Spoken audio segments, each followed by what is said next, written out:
Yolg'izlik. Uning qanchalik og'ir va sovuq ekanligini faqat boshingizga tushganda his qilasiz. Tungi sovuq ko'rpa, devorlarning sukunati va ayollik baxtiga bo'lgan tashnalik. Bu hislar meni shunday bir jar yoqasiga olib keldiki, ortga qaytishning imkoni qolmadi. O'sha kuni men shunchaki yordam bermoqchi edim. Shunchaki insoniylik qilmoqchi edim. Lekin o'sha begona uyning eshigi ortida meni nafaqat minnatdorchilik, balki butun vujudimni o'z domiga tortuvchi, aqlimni oluvchi olovli ehtiros kutib turganini bilmasdim. Bu mening hikoyam.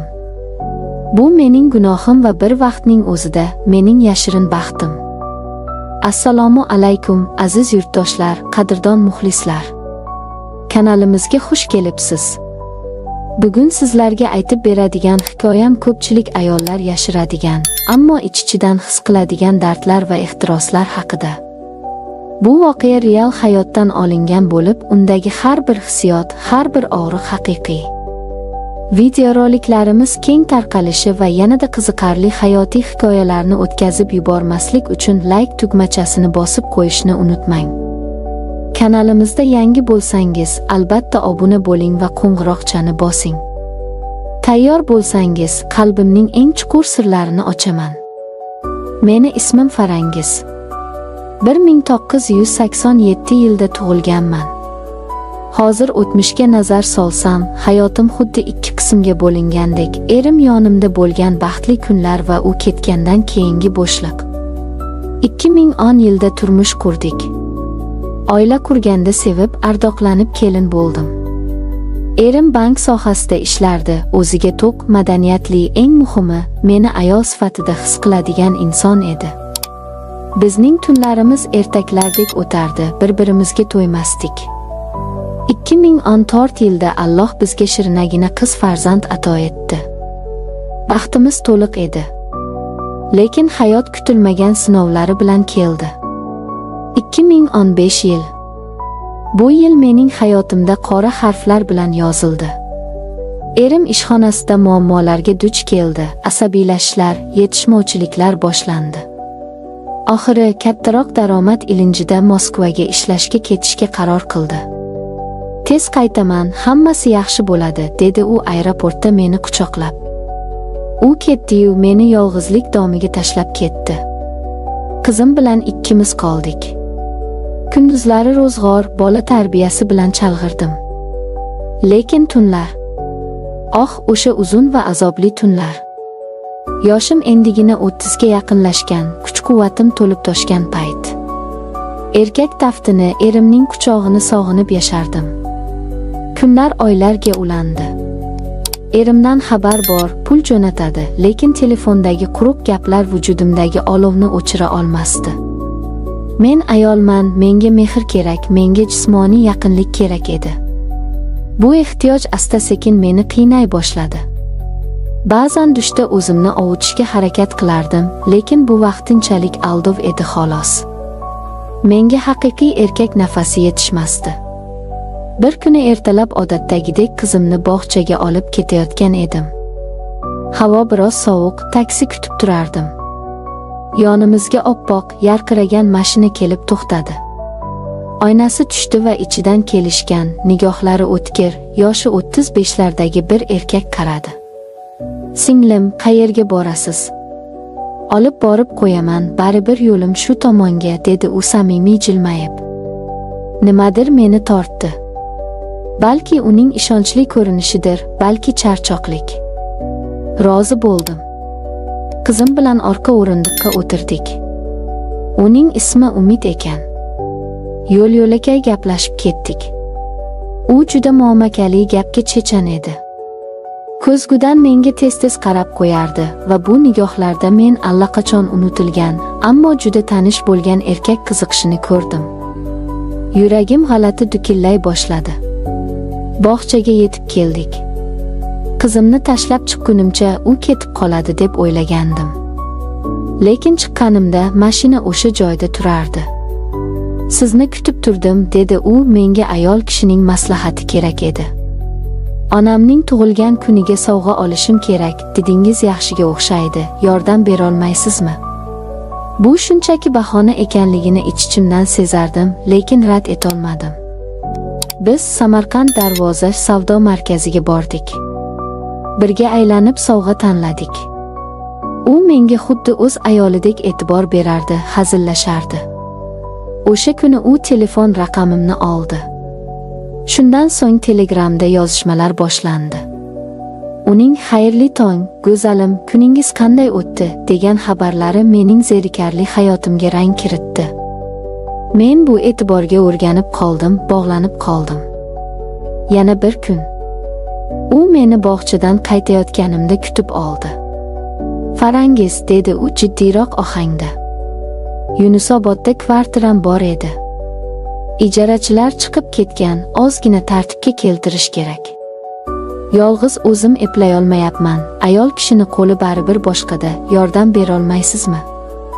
Keyin sizni uyingizgacha olib borib qo'yaman." Yuragim bir xavfni sezgandek yo'q demoqchi bo'ldi, lekin tanam "ha" dedi. Biz uning uyiga bordik. Uy haqiqatan ham biroz tartibsiz edi. Men yengimni shimarib, u yoq-bu-yoqni yig'ishtirishga kirishdim. U ham qarashdi. Ish tugagach choy damladik. Oshxonada kichkina stol atrofida o'tiribmiz. Havo yetishmayotgandek, oramizdagi masofa qisqarib borayotgandek edi. U menga tikilib qaradi. Ko'zlarida olov yonardi. "Bilasizmi", dedi u bo'g'iq ovozda. "Men sizni birinchi ko'rganimdayoq yoqtirib qolgandim. Maqsadim shunchaki do'stlik emas." Men hayajondan qaltirab qoldim. Men ketishim kerak deb o'rnimdan turdim. Sumkamni olmoqchi bo'lganimda u chaqqonlik bilan kelib belimdan mahkam quchoqladi. "Ketma", deb pichirladi bo'ynimga. Uning issiq nafasi terimni kuydirib yuborgandek bo'ldi. Butun bir yil erkak kishi menga yaqinlashmagan edi.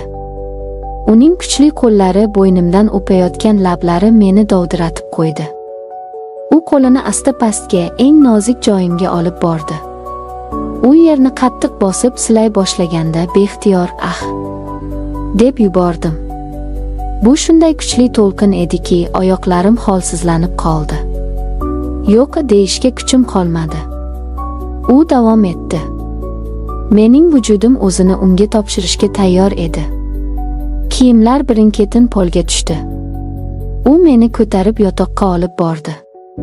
Ko'kraklarimni shunday ehtiros bilan erkalardiki, men zavqdan hushimni yo'qotayozdim.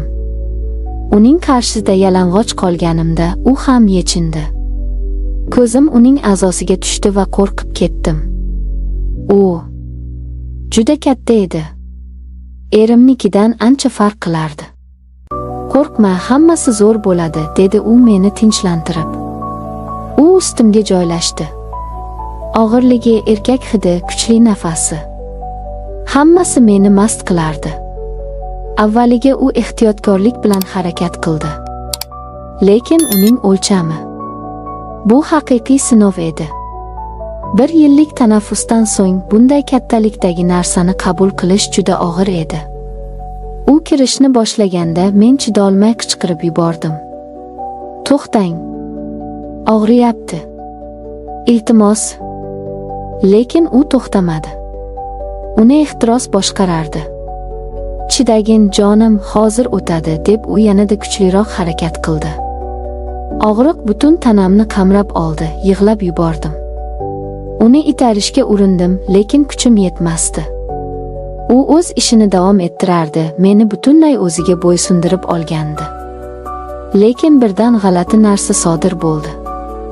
U butunlay ichimga kirib bo'lgach, og'riq o'rnini tushuniksiz, ammo juda kuchli bir his egallay boshladi. Uning har bir harakati ichimni kuydirib, shunday bir nuqtalarga tegib o'tardiki, men endi og'riqdan emas, lazzatdan ingray boshladim. U tezlashdi. Men uning quchog'ida kichkina bo'lib qolgandek edim. Bu vahshiy, ammo shirin azob edi. Oxiri u qattiq siltanib, butun borligini ichimga to'kdi. O'sha issiqlik go'yo mening barcha dardlarimga malham bo'lgandek tuyuldi. Biz holsiz yiqildik. Men o'rnimdan tura olmasdim. Og'riq va lazzat aralash holatda yotardim. Biroz o'tib o'zimga kelishga urindim. Tanam zirqirab og'rirdi. Men bu ishni xato deb o'yladim, uyga ketishim kerak dedim. Lekin Umid aka u to'ymagan edi. U yuvinib keldi-yu meni yana quchog'iga oldi. Yana bir marta dedi u. Men rad etmoqchi bo'ldim, og'riyapti, tegmang deb yig'ladim. Lekin u meni erkalab o'z usullari bilan yana tayyorladi. Bu safar ham og'riq bo'ldi, lekin tanam unga o'rgana boshladi. Ikkinchi marta u bilan bo'lganimizda men og'riqdan ko'ra ko'proq zavq oldim.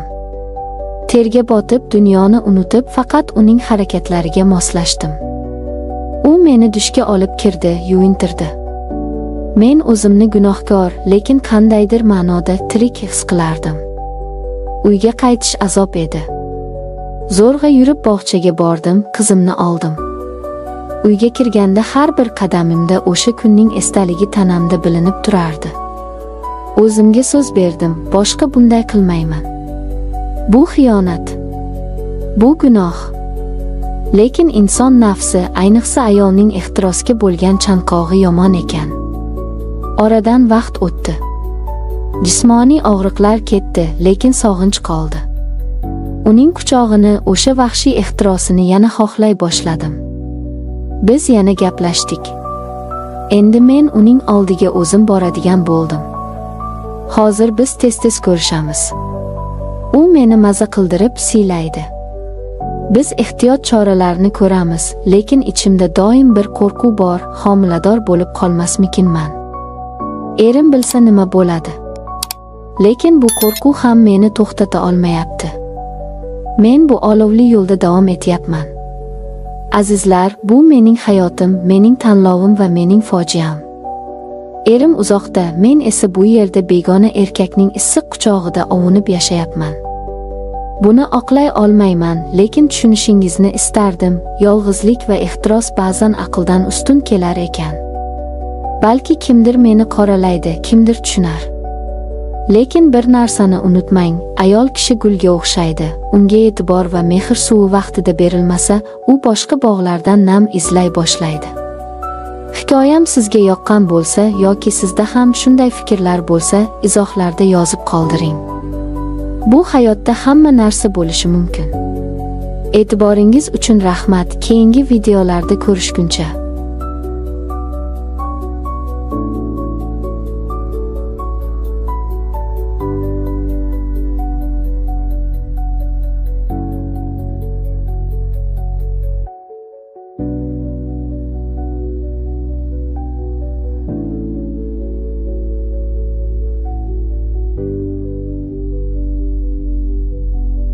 Ba'zan hayot sizni shunday chorasiz ahvolga soladiki, o'zingiz kutmagan qarorlarni qabul qilasiz.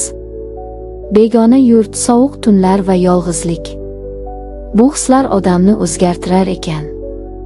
O'sha oqshom, Sherzodning tug'ilgan kuni. Men shunchaki do'stona tabriklash uchun borgandim. Lekin o'sha kecha taqdirimni butunlay o'zgartirib yubordi. Remonti bitmagan o'sha kvartira devorlari mening sirlarimga, mening gunohimga va balki mening baxtimga guvoh bo'ldi. Bu hikoya adashgan qalbning iqrori. Assalomu alaykum aziz yurtdoshlar. Bugun sizlarga aytib beradiganim shunchaki hikoya emas, bu haqiqiy hayotdan olingan drama. Agar siz ham taqdirning kutilmagan burilishlari va insoniy his-tuyg'ular haqidagi voqealarni yaxshi ko'rsangiz, videoga like bosing va kanalimizga obuna bo'ling. Tayyor bo'lsangiz, boshladik. Mening ismim Nigora. Yoshim 22 da. Hozir o'tmishga qarasam, hayotim xuddi bo'laklarga bo'lingan oynaga o'xshaydi. 3 yil oldin men juda yosh edim, sodda edim. Ota-onamning, qarindoshlarning qiz bolaning baxti oilada degan gaplariga ishonib, ular tanlagan yigitga turmushga chiqdim. Erim. U yomon inson emasdi. Lekin biz bir-birimizga begona edik. U ko'pincha ishda bo'lardi, uyga kelganda ham charchagan, gaplashgisi kelmasdi. Men esa 4 devor ichida yolg'iz qolardim. Oradan 1 yil o'tdi. Eng og'iri shu bo'ldi, farzand bo'lmadi. Qaynonam meni shifokorlarga sudradi. Tekshiruvlar, dorilar. Oxiri aybni menga to'nkashdi. Ichimda bilardim, ayb menda emasligini his qilardim, lekin kimga ham isbotlay olardim. Erimga dardimni aytsam, u onasining chizgan chizig'idan chiqolmasdi. Oyim ajrashishimizni istayapti, dedi u bir kuni boshini egib. Shu bir og'iz so'z bilan mening oilaviy hayotim yakun topdi. Ajrashdik. Mahalla-ko'y, qo'ni-qo'shnilarning gap-so'zlari bepushti degan tamg'a. Bularga chidash og'ir edi.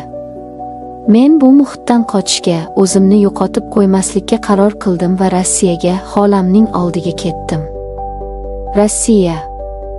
Bu yer boshqacha olam edi. Sovuq, begona, lekin erkin. Men kafelardan biriga ishga kirdim.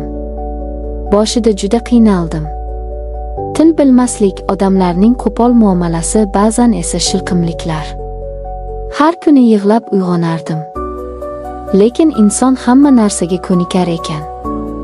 Sekin-asta o'zimni o'nglay boshladim. Va shu kunlarning birida Sherzod bilan tanishib qoldim. Sherzod. U ham o'zbek edi.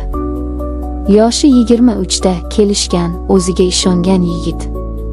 Uning o'z mashinasi bor edi, bu yerda ancha vaqtdan beri ishlardi.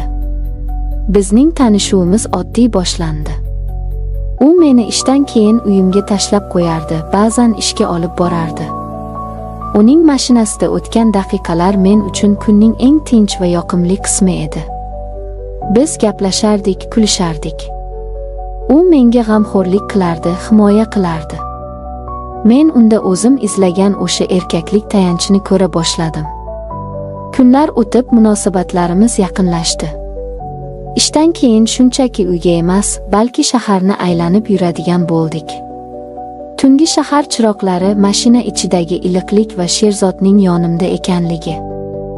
Men o'zimni baxtli his qila boshladim. Lekin bu do'stlikdan ko'proq narsa ekanligini hali tushunmagandim. Bir kuni kechqurun mashinada o'tirganimizda Sherzod birdan jiddiy tortdi. U menga qaradi, ko'zlarida qandaydir olov bor edi. Nigora, dedi u past ovozda. Men seni xafa qilishni istamayman, lekin ochig'ini aytaman. Men sen bilan bo'lishni xohlayman. Men qotib qoldim. Uning gaplari to'g'ridan to'g'ri va kutilmagan edi. Yuzim qizarib ketdi, tilim aylanmay qoldi. Yuzingga aytganim uchun uzr, deb qo'shib qo'ydi u. Men nima deyishni bilmay, faqat uyga olib borib qo'ying, deya oldim. Yo'l bo'yi ikkalamiz ham jim ketdik. Bu sukunat minglab so'zlardan og'irroq edi. Uyga kirganimdan keyin ham o'zimga kela olmadim. Ko'zguga qaradim. Nahotki men ham buni xohlayman, deb o'zimdan so'radim. Shuncha vaqt birga yurib, bu haqda o'ylamagan ekanman. Lekin uning gapi ichimda qandaydir uchqunni yoqib yuborgandi. Ancha vaqtdan keyin telefonim jiringladi. Sherzod. Xafa qildimmi, so'radi u xavotir bilan. Kechki payt ishga ketayotganda gaplashamiz. Hozir uxlamoqchiman, dedim va go'shakni qo'ydim. Men tungi smenada ishlardim. Lekin uyqu kelmadi. Hayollarim meni tinch qo'ymasdi. Sherzodning qomati, uning ko'zlari, menga qilgan muomalasi. Tan olgim kelmasa ham men uni xohlardim. Men yosh ayol edim, yolg'izlikdan charchagandim. Va nihoyat o'zimga iqror bo'ldim, men unga o'zimni topshirishga tayyorman. Keyingi safar u meni ishga olib ketgani keldi. Mashinaga o'tirganimda u yana gap boshladi. Nigora, agar xohlamasang shunchaki yo'q de. Men senga tegmayman, va'da beraman. Shunchaki ko'nglimdagini aytdim, dedi u samimiy. Men indamadim. Jimlik rozilik alomatimi? Bilmadim. Shunda u kulimsirab, 2 kundan keyin tug'ilgan kunim. Shu kuni ishga chiqma, iltimos. Birga nishonlaymiz, dedi. Yuragim dukillab ketdi. Xo'p, dedim sekin. O'sha 2 kun ichida men o'zimni tayyorladim. Tug'ilgan kun keldi. Men eng chiroyli ko'ylagimni kiydim, o'zimga oro berdim. Uning mashinasiga osib qo'yadigan chiroyli suvenir oldim. U meni ko'rib hayratda qoldi. Juda ochilib ketibsan-ku, dedi ko'zlari chaqnab. Bu maktub meni yanada ruhlantirdi. Men sovg'ani uzatdim. U xursand bo'lib qo'lini cho'zdi. Men qo'limni olmoqchi bo'lganimda, u kutilmaganda meni o'ziga tortdi va yuzimdan, lablarimdan o'pdi. Bu mening Sherzod bilan birinchi bo'sam edi. Boshim aylanib ketdi. Uyat va hayajon aralashib ketgandi. Biz kafega bordik. U yerda uning do'stlari va ularning qizlari bor edi. Muhit juda quvnoq edi. Biz ozgina ichdik, raqsga tushdik. Sherzod meni bir daqiqa ham yolg'iz qoldirmasdi. Uning qo'llari belimda, nigohlari esa faqat menda edi. Spirtli ichimlik va muhit ta'sirida men ham o'zimni erkin his qila boshladim. Sherzod meni sekin tashqariga olib chiqdi. Ketdik, dedi u ko'zlarimga tikilib. Biz taksi chaqirdik. U prorab bo'lib ishlardi, remonti tugamagan, lekin yashash uchun sharoiti bor bir kvartirasi bor ekan. O'sha yerga bordik. Uyga kirganimizda ichimda ozgina qo'rquv paydo bo'ldi. Men ketaman, dedim ikkilanib. Yo'q, bugun men bilan qolasan. Bugun mening kunim-ku, dedi u va meni bag'riga bosdi. U meni divanga yotqizdi. Uning harakatlari tez va ehtirosli edi. U meni tinimsiz o'par, erkalardi.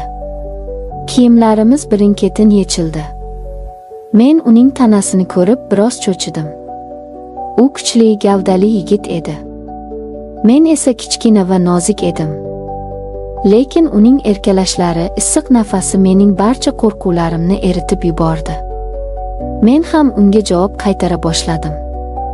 Anchadan beri erkak kishining yaqinligini his qilmagan tanam bu lahzalarga tashna edi. U sekin harakat qilishga urindi. Men esa uning quchog'ida erib ketardim. U ichimga kirganda avvaliga og'riq his qildim, lekin bu yoqimli og'riq edi. Uning issiqligi butun vujudimni to'ldirdi. Biz bir butunga aylandik. Uning tezlashi, mening ingrashlarim. Bu kecha biz faqat his-tuyg'ularga bo'ysundik. Men tezda zavq cho'qqisiga chiqdim. Anchadan beri yig'ilib qolgan ehtiros portladi. Lekin Sherzod to'xtamasdi. U meni yana va yana osmonlarga olib chiqardi. Oxiri u ham bo'shashdi. Biz bir-birimizning quchog'imizda holsiz yiqildik. Lekin bu hali oxiri emasdi. Mening ichimdagi olov so'nmagandi. Men yana xohlardim. O'zim tashabbusni qo'lga oldim. Uni erkaladim, o'pdim. U yana tayyor bo'ldi. Bu safar men ustiga chiqdim. Bu ajoyib edi.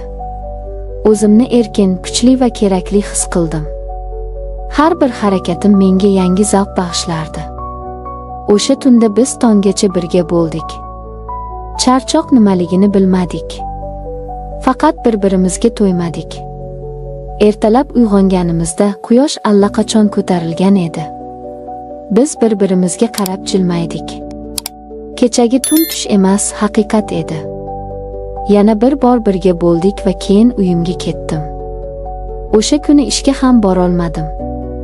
Tanamdagi og'riq va charchoq menga kechagi tunni eslatib turardi. Lekin bu shirin og'riq edi. O'sha kundan boshlab Sherzod bilan munosabatlarimiz yangi bosqichga ko'tarildi.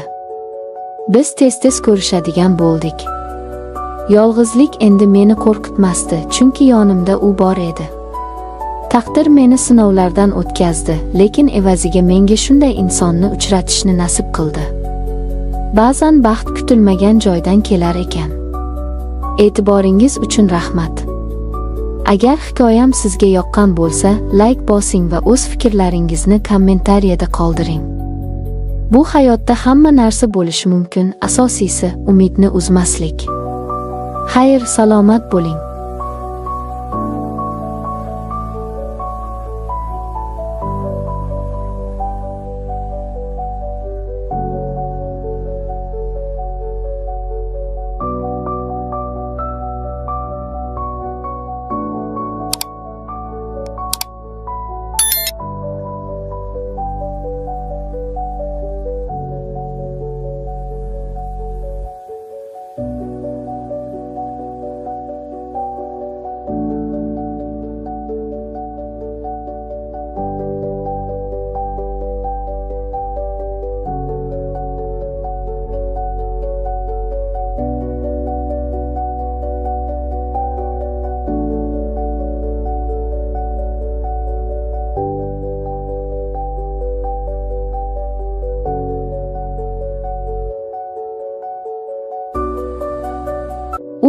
yopardi xuddi avvalgidek.